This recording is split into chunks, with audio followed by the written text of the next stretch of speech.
to Ron Harvey. Garcia to Harvey. The Jacksonville Sharks are your Arena Bowl champions. Welcome into the Indoor Football League, the Jacksonville Sharks. I'm ready and excited to have you guys a part of it. Let's go in the alley and see what they're made of for 2024.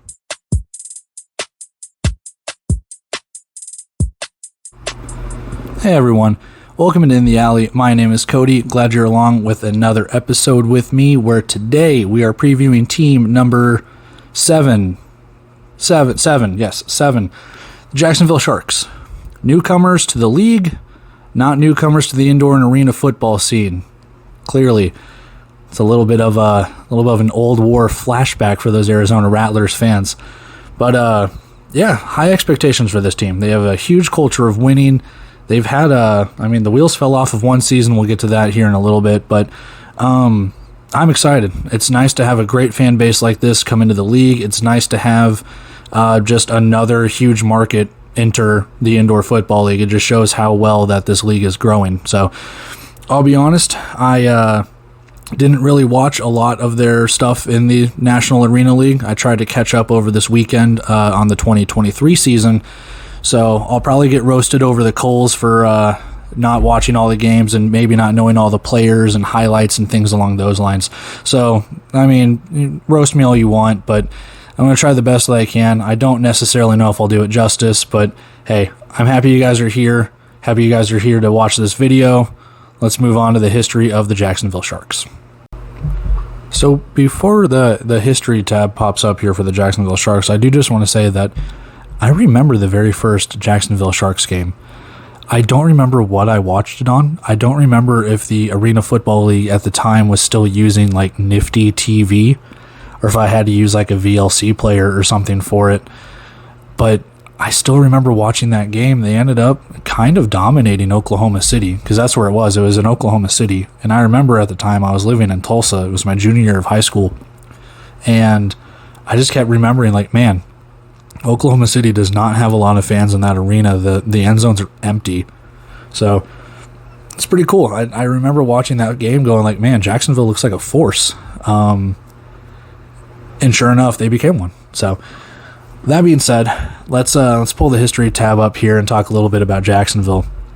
Obviously, the Jacksonville Sharks are located in, Jacksonville, Florida, with the head coach of Jason Gibson. They play in the Vice Star Veterans Memorial Arena, and ignore that number. I forgot to change that from the Iowa Barnstormers video, and when I saved this out as a PNG, didn't carry over. So that's not their attendance that's not their capacity for their arena. I think it's more. I think it's around 18,000. Championships, 4 of them. 3 of them in the NAL. 2023, so last year, 2019, and 2017. They claimed 1 Arena Bowl in 2011 against the Arizona Rattlers, who they get to play this year. I am so ready for those games. Last year, 10-3, number 1 seed overall in the NAL. You know what I mean. You know what I mean. You can read. Last 5 years, 42-23. 10-3, they won the championship against Carolina. 2022, they went 7-7, losing in the semifinals to Albany. 2021, 2-6, did not qualify for the playoffs. That was what I was talking about earlier about the wheels falling off for that one season. 2019, 13-1, winning the NAL championship again against Carolina. And in 2018, they lost in the semifinals after going 10-6 to Carolina, 73-48. So they played Carolina a lot, but the thing about it is the National Arena League's been through so much comers and goers when it comes to the teams only playing one season, leaving, folding, doing whatever. We'll talk about a former Pittsburgh Steelers wide receiver and the players coming and going tab. But hey, a lot of teams coming and going, folding, some fold mid-season, whatever the case could be. So the NAL, it had some work to do. Jacksonville just seemed to kind of beat up on lesser competition for most of the time. But hey, they're in the league. They play the games just like anyone else, and they won the games and won the championships when they did. So I like I said previously, banners fly forever. They've won the championships. So let's go check out their schedule, because the first year in the Indoor Football League, I want to see how they fare against IFL competition. So as the schedule tab pops up here, I just want to say that whoever makes the Indoor Football League schedules, I know obviously it deals with arena availability and stuff, but whoever schedules the opponents did not do Jacksonville any favors. It's a nice, welcome to the league, buddy. Hope you can swim. Sharks can swim. At Massachusetts to start the season, and that's a rivalry renewed. 2 teams from the NAL get to battle it out in the IFL. Now, granted, obviously Massachusetts came over sooner, but it'll be nice to actually have 2 teams that actually have a little bit of history, kind of an organic rivalry coming through. I enjoy that. I enjoy just having 2 teams that really just don't like each other, I guess. I can't say for certain, but hey, it's nice to have a little bit of history already. On the road against Vegas on a short week, and then they get to play home against Bay Area. A battle of the champions. Last year's NAL champion against last year's IFL champion. Like I said in the Bay Area preview, this will be the banner raising ceremony for Jacksonville. I don't know if they're actually going to raise the banner. They should. It's the home opener. But hey, sometimes people wait. I don't think they will. I don't know. But after that, bye week. And then I think this is probably going to be like a very tough stretch. Vegas at home, then at Arizona, at Tulsa, at Frisco, home against Sioux Falls, home against Arizona after a bye week, obviously. That is going to be tough. That is a lull in the season where, if you lose to Arizona, you can't necessarily look ahead to Tulsa. They could catch you off on the wrong foot, and then you have to travel to Frisco. Sioux Falls, I don't think is going to be a pushover this season. And then, hey, you get a week off before Arizona comes to your house. So it's going to be a tough schedule. And obviously at the very end there, you're home against Mass, at Sioux Falls, at Iowa, which again, another connection, former AFL teams battling it out. And then home against Green Bay, home against Quad City. So they didn't really do them too many favors when it comes to the schedule. But again, I've said in other videos with kind of what I consider the upper echelon of teams like an Arizona, a Frisco, whatever the case could be. I think Jacksonville is obviously in it for the long haul. I think fans are excited. They're going to get the best of the best when it comes to this league. And I think they can easily pull out double-digit wins when it comes to this schedule. So it'll be curious to see how they fare. It truly will be, but I'm excited for this. I'm excited for Jacksonville to come into the league, and I think they're going to do very well. So before the key additions and subtractions come up, I just want to be brutally blunt and honest with you. This weekend, I have probably watched 3 NAL games, 3 Jacksonville Sharks NAL games. I think the games against the San Antonio Gunslingers as well, to try and gauge both teams and just try and watch the arena rules and how each team fared in the NAL to try and get a good gauge. But this is where I need help from Jacksonville Sharks fans or any NAL fans or anyone that watched the league at all. The players that I have put here, I've just kind of just based it on their stats. When I watched the very first game between West Texas and Jacksonville, it seemed like Connor Blount struggled a little bit in the first half, and obviously watching the championship game, it just seemed kind of like it was a slow start for Jacksonville. The defense was batting down passes and doing well, but it just seemed like a very slow start. So Jacksonville fans watching this, fill me in, comments, DMs, I don't know. Tell me how good Jacksonville is. Truly, truly, truly. I want to know how good that the players that they have returning, the players that they have signed to cross over into the Indoor Football League. And I know players go into the Arena League, players go into the Indoor League. I know it's different sets of rules, but players come and go. They have to learn on the fly. Tell me how good this team is. Truly, tell me how good this team is, because I don't feel like I'm going to do it justice just reading stats off of this card as it pops up right here. But that being said, let's start off with additions that they have added. Starting with quarterback Connor Blount. He was there last year. And here, I'll also say this. I don't know the injuries. I don't know releases, signing them back to the rosters, whatever the case could be. So bear with me here. I don't have all the answers. I'm just kind of basing this, like I said, off of the stats I could find on the NAL website and the few games I've been able to watch over the weekend. So, again, starting off, Connor Blount, 4 games, 886 passing yards, 19 passing touchdowns, with only 131 rushing yards and 2 rushing touchdowns. Now, preface this, arena football rules are more passing than running. A lot of under center snaps, a lot of under center, 3-5-step drop backs, hoping to get that one high motion man open over coverage, or just trying to do some quick timing, hook routes, screen routes, whatever the case could be. So the passing stats are going to look amazing. The rushing stats, not so much. Speaking of passing and receiving stats, let's go to the second guy here, Cameron Solomon. 116 receptions, good for 1,335 receiving yards, 28 touchdowns, 570 return yards, and 1 touchdown on the returns. That's good enough for the 2023 NAL Offensive Player of the Year and the 2023 All-NAL Offense Award. Well, team. He was good. I mean, watching some of those games, he actually was able to break off some pretty long returns, and he's going to be a force in this league. I'll tell you that much.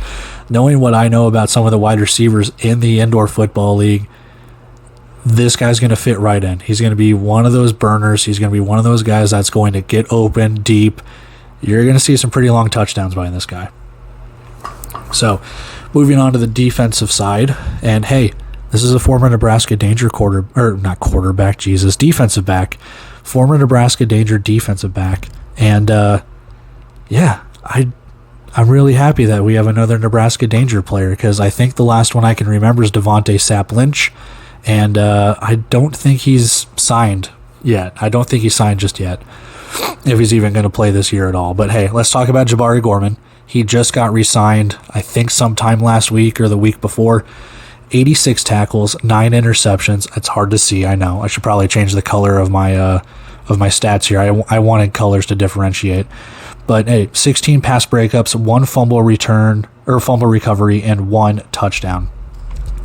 Good enough to be the 2023 NAL Defensive Player of the Year. So Jacksonville returns the Offense and Defensive Players of the Year, and good enough for 2023 All-NAL Defense. So again, very good players returning here. Very, very good players returning here for the Jacksonville Sharks. And while I think Connor Blount was shaky probably in the very first game, I was going to attribute that to just kind of your first game jitters. I think he was a rookie last year. He only played in 4 games to my knowledge. Again, I'm just basing this off the NAL stats. So I don't know if he was injured. I don't know if he got benched. But hey, looks to recover from whatever he had last season, and hopefully he's going to lead them to bigger and better things in 2024. That being said, let's go over to the key losses. All right, so thing pops back up here. Well, I don't think it pops up. It just kind of stays there for this next segment because it's the key losses. Let's talk about quarterback Sam Castronova. Before we talk about him, obviously you see all of it. It's not like it's a giveaway, but hey, before you see all of that, I just want to talk about the Antonio Brown-sized elephant in the room here. The reason why Jacksonville got Sam Castronova is because the Albany Empire got kicked out of the league. Antonio Brown, I think he totally just refused to pay players at one point. He refused to pay the league dues. He refused to do a lot of dumb things as the owner of the Albany Empire. I don't want to delve into it. You can read all about it. There's a lot of national coverage, a lot of local coverage up in Albany and everywhere else. People have a lot of videos about it. I'm going to talk about Castronova, and I'm going to talk about kind of how, he fared. So, 2,824 passing yards, 65 touchdowns. Again, it's a lot of touchdowns when you consider they're passing the ball damn near every play. 184 rushing yards and 13 rushing touchdowns. He was the 2023 NAL MVP. He's also part of the 2023 All-NAL offense, but unfortunately he's off to San Antonio. San Antonio hired Albany's former head coach, Tom Menas, who was the coach with Castronova in Albany. So they're off linking back up in San Antonio. They'll have their preview in a couple of days. So it sucks that they lose him, but hey, got him a ring. It was nice to see him play in that championship game. He looked pretty good. He looked pretty good. So, ashamed to see him leave, but hey, he's off to greener pastures. He's off to go prove himself in an entirely different team. Moving over to Markel Wade. He's off back to the Arena Football League. I believe he is back in Albany. I don't know. I don't really keep up with that stuff. But 25 receptions, 379 receiving yards, 7 touchdowns, 337 return yards, and 2 return touchdowns, I believe. 2023 All-NAL offense on the Ironman side. So I believe he was playing offense and defense for Jacksonville. And looking at those stats, I mean, he was good enough to become All-NAL offense Ironman. But I think he was also one of those guys, since, I think he signed with Albany in the Arena Football League. I think he was another one of those Albany Empire guys that was over there. And then when the team was folded, he joined Jacksonville and played the rest of the season. Because I believe those are just the stats that he has with Jacksonville. That's all I could really find. I guess I could go back and see what he was doing with Albany, but I just wanted to highlight his Jacksonville stats. Finally, and I couldn't find out where he went. Defensive back Marvin Ross. When I watched those 3 or 4 games, this guy looked like a beast. This guy looked awesome. He was all over the place, man. Him and Jabari Gorman were just roaming that defensive secondary. 43 tackles, 6 interceptions, 13 pass breakups, and 1 touchdown. 2023 All-NAL defense. A lot of accolades here. Now, granted, what was it? 8 teams, and then they went down to 6 with Albany and Fayetteville both kind of condensing in the middle of the year. So, yeah, the accolades are there. Can't take those away. But, hey, you played 6 teams. Like I said in the Iowa preview, 6 teams. It works. It works. You still win the championship. You still get all those accolades.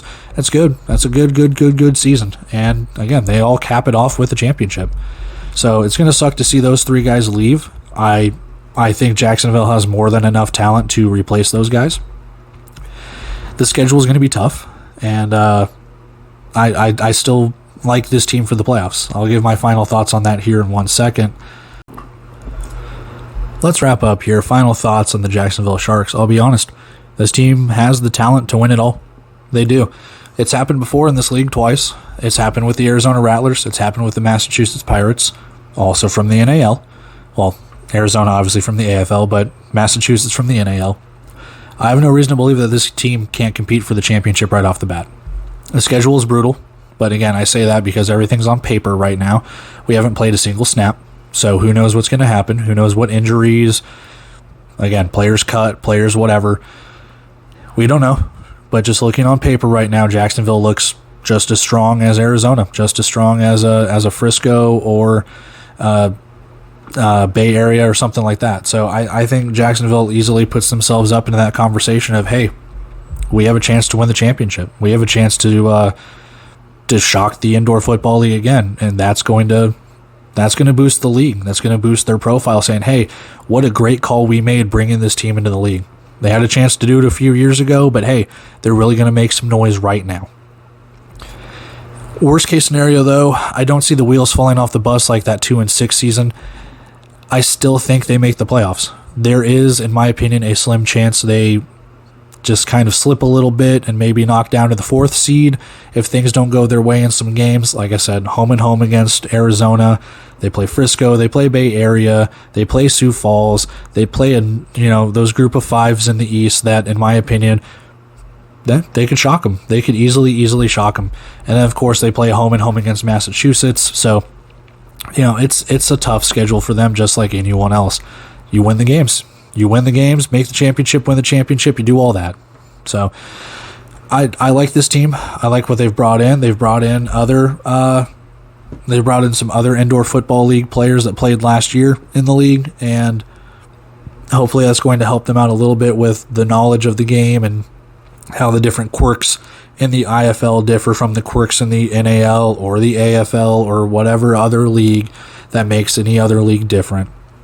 Well, I think that's about as best as I can do for the Jacksonville Sharks. Again, I know it's not a lot. I know that there might not be a lot of information in that regard of, well, I think this team's going to blah, blah, blah. I get it. I didn't watch this team. I'm basing it off their stats. I'm basing it off how their culture of winning has been in the last almost, 15 years. I still think this team's going to win. I still think this team's going to fare really, really well. They've been around for 15 plus years, which means they're doing something right. They're winning. They're doing what they can to win championships. And that at the end of the day, that's what you do. You bring fans in, you win some championships, more fans show up. You just keep that cycle going. And I don't know. I think Jacksonville has the tools and the keys necessary to win a championship this year. Are they my prediction? You'll probably have to tune in later to find out. So with that, I'm going to sign off, guys. Tomorrow, Massachusetts, and we'll be halfway done. Massachusetts will be team number 8, and that means we are halfway through. Less than 2 weeks now. Less than 2 weeks till the season opener. But yeah, again, that, like, comment, subscribe. Seriously, Jacksonville fans, like I said earlier, enlighten me. Please comment. Let me know. Obviously, I know I don't have all the information. I know I'm probably got some things wrong here. Please comment, enlighten me. That's what I want. I want information. I want to know everything about them. I want to know how good they are. Hype them up for me. Seriously, be their hype man. Let me know just how good Jacksonville is. Let me know how good Connor Blunt will be. Let me know how good Cameron Solomon's going to be. Is he going to be all IFL? I don't know. You guys tell me that, please. I seriously want you guys to let me know. And I'll say the same thing with San Antonio when I get to their preview as well. But until then, I'm going to sign off here, guys. I appreciate the love. I appreciate the support. I appreciate you guys liking the videos, commenting on the videos, commenting on the forums and things along those lines, showing some love, subscribing, doing whatever. If we get 60 plus million subscribers in the next few days, we might challenge Mr. Beast or however many subscribers he has. So we're well on our way there. Until then, guys, I'm going to, again, sign off. I've said that 3 times. I just need to get the hell out of here. That's it for me, guys. Tomorrow, Massachusetts. Let's get it done here, guys. See ya.